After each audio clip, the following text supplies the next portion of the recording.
ओम शांति। आपका प्रश्न है, मुरली में आया कि ब्राह्मण धर्म में भी तुम 2-3 जन्म लेते हो।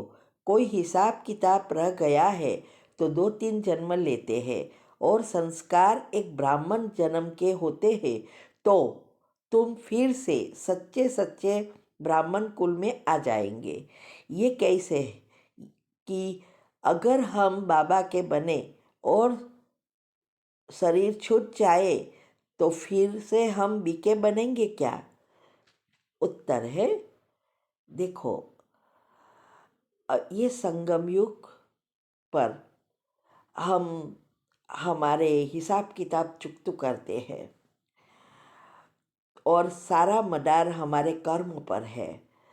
अगर कोई आत्मा के कर्म ऐसे हैं जो शरीर छूट जाए तो डेफिनेटली जब तक विनाश होकर नई दुनिया न आए तब तक वो जन्म तो लेगा ही। लेकिन जब आपको मीन्स के इस समय हमने पुरुषार्थ कैसा किया है, अगर हमने अच्छा पुरुषार्थ किया है तो हमारे संस्कार देवी संस्कार बन गए हैं, सारे गुण एक्टिव हो गए हैं, 50% 60% जितना भी है वो फिर से उसको चांस मिलता है, क्योंकि संस्कार अनुसार जन्म होता है।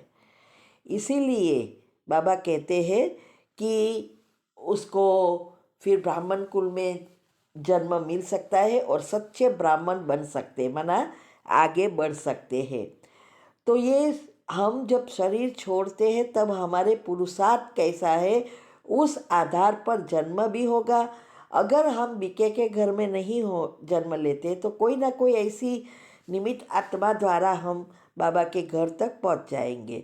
फॉर एग्ज़ाम्पल, देखो, ये जो बहनें बन रही है या जो इस समय आगे बढ़ रहे हैं, बहुत आगे जा रहे हैं पीछे आने के बाद, वो आत्माएं कौन है? वही तो है जो पिछले जन्म में बीके होंगे और अभी फिर से जन्म लिया है, तब उसको आगे बढ़ने का चांस मिलता है।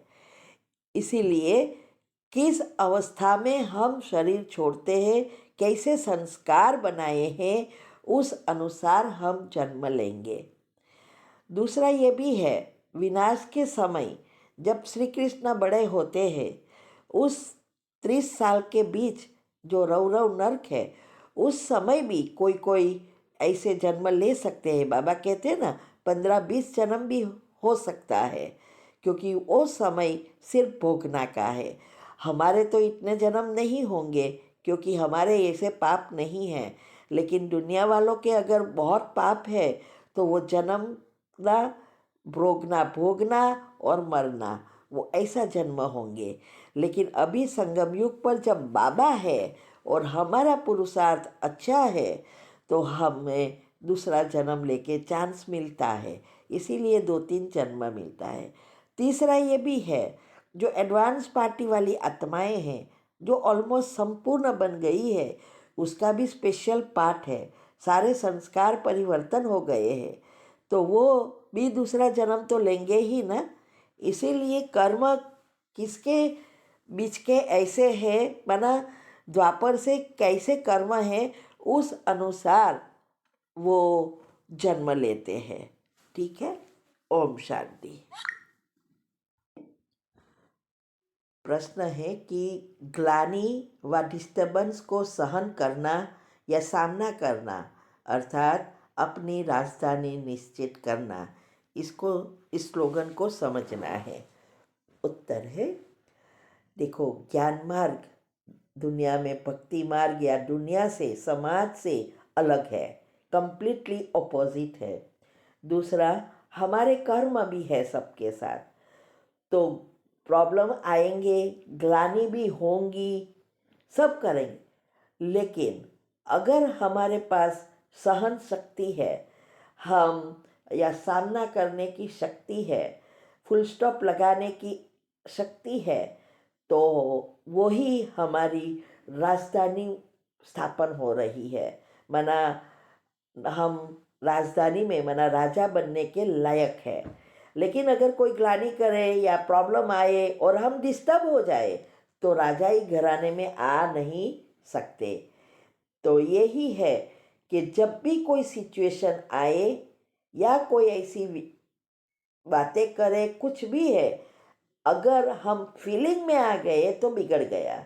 अगर फीलिंग में नहीं आया और हंसते हंसते समाप्त कर अच्छे विचार चलाए तो जरूर हम राजाई घराने में आ सकते हैं। ओम शांति। ओम शांति। आपका प्रश्न है, अव्यक्त मास में विशेष अभ्यास के लिए आपका गाइडेंस चाहिए। इस बार हम घर की व्यवस्था देखते हुए आधा घंटा सुबह मुरली से पहले और आधा घंटा शाम को 5 से 6, 1 घंटा शाम को योग करने का प्रोग्राम बनाया है। अब इस समय हमें क्या अभ्यास करना चाहिए? आधार बिना कमेंट्री के क्या बाबा से लगातार दृष्टि लेते रहे? मन में संकल्प करें कि बाबा विघ्न विनाशक दृष्टि दे रहे हैं, मेरे पुरुषार्थ मार्ग में आने वाले विघ्न समाप्त हो रहे हैं। या सिर्फ एक संकल्प करें कि मैं ब्रह्मा बाप समान अव्यक्त फरिश्ता हूँ या उन्हें ही देखती रहूँ। प्लीज़ अभी हमें क्या करना चाहिए स्पष्ट करिए जिससे समय सफल हो। उत्तर है, देखो, मुख्य चीज़ है ही योग।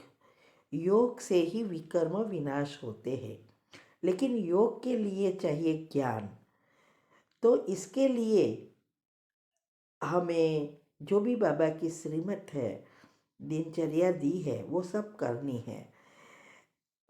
वैसे तो आपने जो कहा कि ये अंतिम समय है तो कौन सी कैसे योग करें, तो देखो, आप थ्रिल करो या योग करो या एक संकल्प में स्थित हो जाओ, कोई भी करो।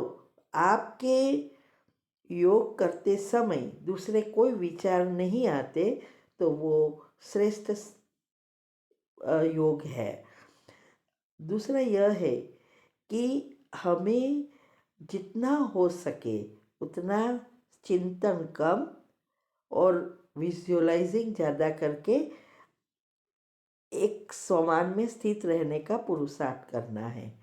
बाकी आपने जो चार्ट बनाया है वो पहले फॉलो करो, और जो 8 ग्रुप का रोज करने को प्रयत्न करेंगे, ऑटोमेटिक आपकी अच्छी अवस्था बन जाएगी। दिनचर्या मनचर्या ग्रुप का अगर आप फॉलो कर रहे हो तो ये प्रश्न ही नहीं पूछते कि अभी क्या करें। इसीलिए ये दिनचर्या मनचर्या जो ग्रुप है उसमें जो भी आता है वो पहले एक्यूरेट बनाओ और फिर योग बढ़ाओ, क्योंकि समय अभी अंतिम चल रहा है और हमें जितना हो सके सभी चीज़ों से डिटैच होकर बाबा से मन बुद्धि लगाना है। मन बाबा में लगाओ, बुद्धि से उसको देखो, ये अवस्था बनानी है। तो हर एक की विधि अपनी अपनी है। आप ये भी फॉलो कर सकते हैं, श्रेष्ठ अवस्था बनाने की विधि जो मैंने बताई है वो भी कर सकते हैं। ठीक है। ओम शांति।